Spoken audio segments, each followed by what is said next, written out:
Hello बच्चों, स्वागत है आपका यूट्यूब चैनल पीके पर। आज हमारा जो प्रश्न है वो है 5वां जो प्रश्नावली है उसका। यानी एक बच्चे का कमेंट है कि ये सर जो डिब्बे वाला प्रश्न है, बॉक्स वाला प्रश्न है, ये समझ में नहीं आया। तो इसको मैं समझाता हूँ। इस प्रश्न को करने से पहले मैं आपको एक दो चीज़ें बता देता हूँ जो आप नोट कर लिए गए। इस प्रश्न में पहली बात तो है कि आपको एनवे पद का सूत्र आना चाहिए। एनवे पद का मतलब सूत्र होता है A plus N minus one into D. उम्मीद करता हूँ ये सूत्र आपको याद है। दूसरा, फॉर एग्जाम्पल यदि आपको 5वां पद ज्ञात करना है तो इसके दो तरीके हैं।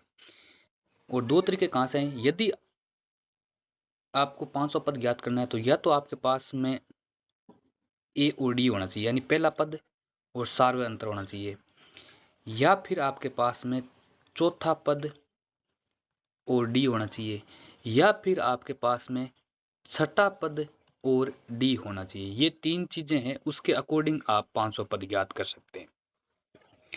कोई भी पद ज्ञात करना होता है तो उसमें डी तो आपके पास, यानी सार्वय अंतर तो आपके पास होना चाहिए। ये है पहली शर्त। दूसरी शर्त है उसके साथ में या तो पहला पद हो आपके पास, या फिर चौथा पद हो, या फिर आपके पास में छठा पद हो।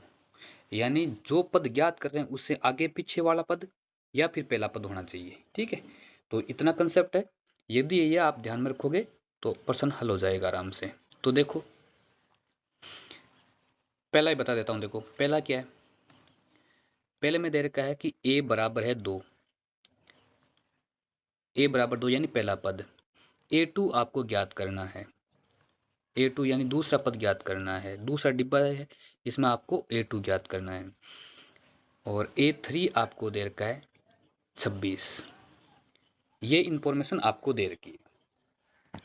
अब आपके पास में पहला पद है, आपको d ज्ञात करना है। तो d ज्ञात करने के लिए क्या करेंगे, आपको दे रखा है a3 बराबर 26।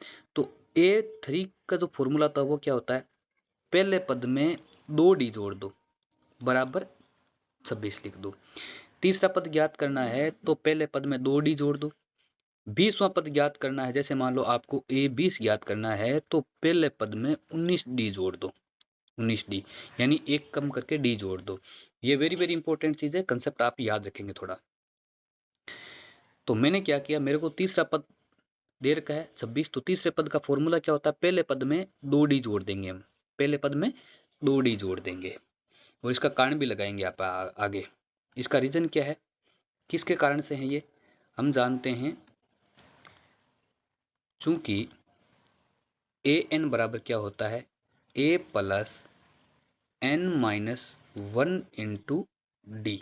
ये जो फॉर्मूला है उसी फॉर्मूले से हमने a3 की जगह क्या लिख दिया बताओ, a प्लस 2d लिख दिया। a प्लस 2d लिख दिया। अब यहाँ पर a का मान हमारे पास है 2, तो a की जगह रख देता हूं मैं 2। तो 2 plus 2d is equal to 26 यानी 26।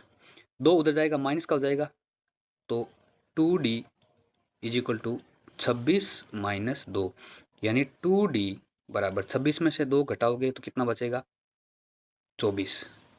कितना बचेगा, 24। ये हो गया 24। तो d की वैल्यू कितनी आ जाएगी, यहाँ से d इज इक्वल टू 2 बटा में चल जाएगा, यानी 24 में 2 का भाग लग जाएगा और आ जाएगा 12। d का मान हमारे पास में 12 आ गया। सबसे पहला काम है इस प्रश्न में d ज्ञात करना। कोई सी तरीके से ज्ञात करो, आपको d ज्ञात करना है। d ज्ञात करने के बाद में हमें एक्चुअल में पूछा क्या है, हमें तो इसने पूछा है कि इसका दूसरा पद क्या होगा। इसका दूसरा पद क्या होगा, और दूसरा पद ज्ञात करने के लिए क्या करेंगे, देखो a2 बराबर दूसरा पद ज्ञात करना है तो पहले पद में एक d जोड़ देंगे। और पहला पद हमारे पास में 2 दे रखा है, d कितना है 12, तो कितना आ गया 14। यानी दूसरा पद कितना आ गया इसका, 14 आ गया। ठीक है, तो इस प्रकार हमने ये पहला प्रश्न कर लिया है। दूसरा तीसरा आप कमेंट में बताएंगे, इसमें आपको कौन सा बताना है, कमेंट बताओ, मैं आपको उसका उत्तर दे दूंगा। Thank you.